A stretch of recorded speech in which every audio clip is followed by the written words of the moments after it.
Caroline, how are you?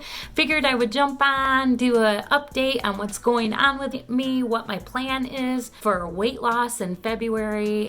So if you guys follow me, you know I'm in the process of becoming a living liver donor, and in that process there's a lot of tests and stuff.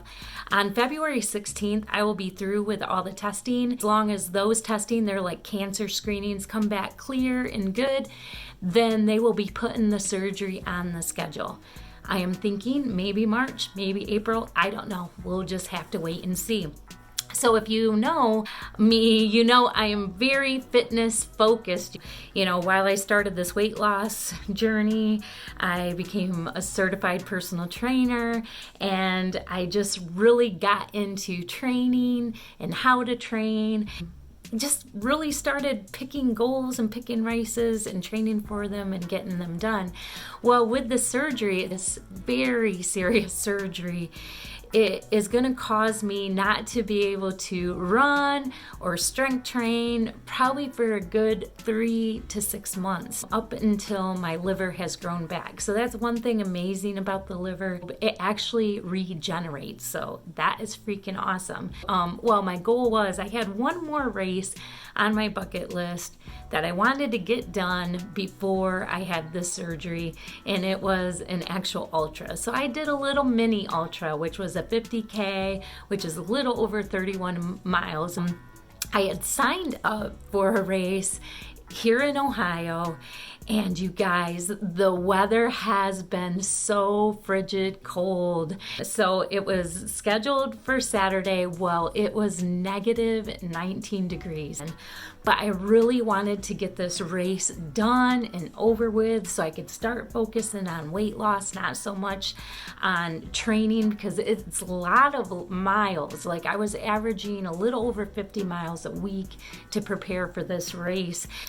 Yeah, so I was like, hey, I just want to get this done, so maybe I'm just going to go and just run it, go get it done and over with. And my family was like, please do not do this. They were really worried about frostbite and the weather, because with the wind and all that, they were really concerned about me. So I was like, dude, I need to get this done because there's no other races around me until March, and I may have surgery scheduled, you know, and not be able to do it, and I'm not going to get this done. And in my mind, I just wanted to get it done. I wanted to reach that goal. I ended up running my first ultra on the treadmill. So if I would have done it outside, my goal was to come in under 6.5 hours. So I told myself, since it's on a treadmill, I'm going to try to get it done in under 6 hours. And if I hit that in under 6 hours, I was going to keep going up until 6 hour marker. So I ran for 6 hours straight yesterday on the treadmill, and I hit a little over 32 miles. So I'm very happy with it. It's not the way I wanted to do my first ultra, but this time of year it's so tough for me, and I really don't have days to be able to travel, you know, from work and that, especially with the surgery coming up. So that's it, you guys. So I got my first 50K done on the treadmill yesterday in my home. I think it was easier in some ways, harder in some ways. Easier, I think it's because the treadmill, you know, it just keeps you on pace. A little bit harder mentally to be on a treadmill for 6 hours straight. That kind of sucked. You don't have anything to look at. You know, there's no, like, I don't know, like all the courses I have around my house, like I've got markers, like, oh, if I reach that, I know I'm this far into it, stuff like that. So it's a little hard, and having a clock and time and everything in front of you on the treadmill, I had to put a towel over it so I didn't look at it. You know, I just didn't want to see it. Yeah, but I got that done. Why couldn't I be weight loss focused while doing that? You would think that you could drop a bunch of weight training, right, for ultra or a long race, but I kind of think it's opposite, just because, you know, you're wanting to make sure that you have enough glycogen stores in your body. So it was really big for me to carb load this week. So this week was really different. I didn't do OMAD. I did 2 meals a day every single day, and it was higher in carbs. And then Thursday and Friday, I ended up eating 3 meals those days, and they were all carb heavy. So I did have oatmeal and granola bars, and I ended up having pasta, carb loaded, so that I would be prepared for this long run on Saturday, whether I did it outside or inside. And then even my fuel during the run, I drank a lot of water with electrolytes, but I also did a little bit of Gatorade and stuff during the run. And then, I fueled every hour a couple of 100 calories, and that mainly come from honeybee wafers and stuff. There's a lot of carbs in there and that. So definitely was not liver friendly, because your liver has to deal with all of that. Your liver has so much to deal with when you're running endurance runs, fueling with sugar. Your liver is what breaks down and gives your body the glycogen it needs. So it's stressful on your liver to endurance run and to have to process like all these carbs and stuff. So needed to get it done and over with so I could focus on weight loss. So why do I need to focus on weight loss? Well, the surgery, as I said, my left lobe is probably going to go to a child, and my doctor said, your liver size is a direct comparison to the mass of your body. So like if you've got some fat on you, which I do, I easily got 20-30 pounds of fat on me, you want to get as lean as possible so your liver is smaller as possible. Now I have a very lean liver.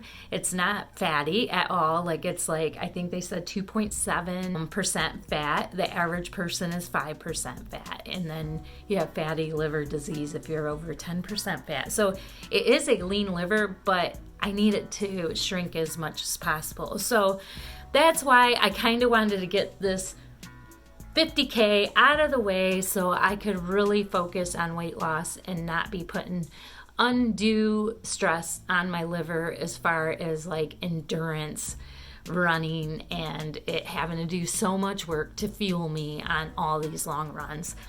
Okay, so let's get to what my plan is for February.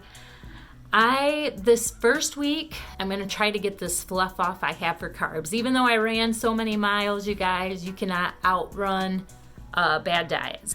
I know I'm retaining water and I got fluff on me. I'm feeling like I'm in mid 50s, upper 50s. I haven't weighed in. Ted took the scale away from me again because he just wanted me to focus on training and not be too worried and concerned about it. So the first week I'm planning OMAD, 1 meal a day, straight through this week. I am planning on doing very low saturated fat, so I want only 15% or less of my calories coming from saturated fat. And then I don't want to have a number in carbs because I do want to get sugar from whole foods, so like fruit, stuff like that. So my plan is to eliminate processed carbs altogether. So if it's not coming from a whole food, I am not eating it. Nothing. I am eliminating that completely, probably until my liver grows back. So probably until get to the surgery, have the surgery, and they tell me my liver has regenerated. I just think that's cool how your liver can regenerate, like grow back. That's just crazy to me. Yeah, so that is the plan for that first week. And then the second week of February, I am going to start fasting on Monday, Wednesday, Fridays, you guys. So it'll be OMAD all other days in that style of diet. So like I said, low saturated fat, no processed carbs whatsoever coming in my body, pretty much all whole foods. And and also to hit that goal of low saturated fat, I'm really going to be switching over to fish and chicken and no more red meat at all. So that's going to help in that area. I'll try to snap pictures of everything I eat, you guys. I will try. Life's been so freaking busy. Work's been real busy. A lot of people have been sick with COVID, so I've been like picking up the slack a lot at work. And then the kids, the store, I do their books at their store. They got an employee. I had to figure out, you know, all the tax responsibilities for having somebody on payroll. So been dealing with that, and then trying to fit in the testing and for the liver donation. So that's why I haven't been getting on that much. But that is the plan. That's what I wanted to share with you. This first week of February, all OMAD, try to get this fluff off. I got on from being so high carb this week, and then going to fasting on Monday, Wednesday, Fridays, and then OMAD all other days. Not gonna worry too much about calories at all, just because with fasting Monday, Wednesday, and Friday, it'd be hard to eat in one meal calories for 2 days. And having such a low saturated fat diet, I think it's going to be hard to eat high calorie stuff, especially if you're eliminating processed carbs and high saturated fat diet. So, but I will try to calculate that. I'm really cheap, you guys. I don't like buying apps that, you know, I know there's apps out there to track the macros and stuff. So I'm probably going to create an Excel sheet where I can punch in what I ate and stuff and make sure that I'm staying in that less than 15% saturated fat. So if I do get that made, I'll share that in a link, show you how to use it. I'm definitely going to jump on every Monday up until surgery and do a weigh-in, let you guys know how the weigh-in is. It may not be a video. I may just upload it like as a short, you know, video or something. But yeah, so that is what's going on. Sorry this video is so long. I've finished my coffee before it gets super cold, and I will talk to you later. Bye.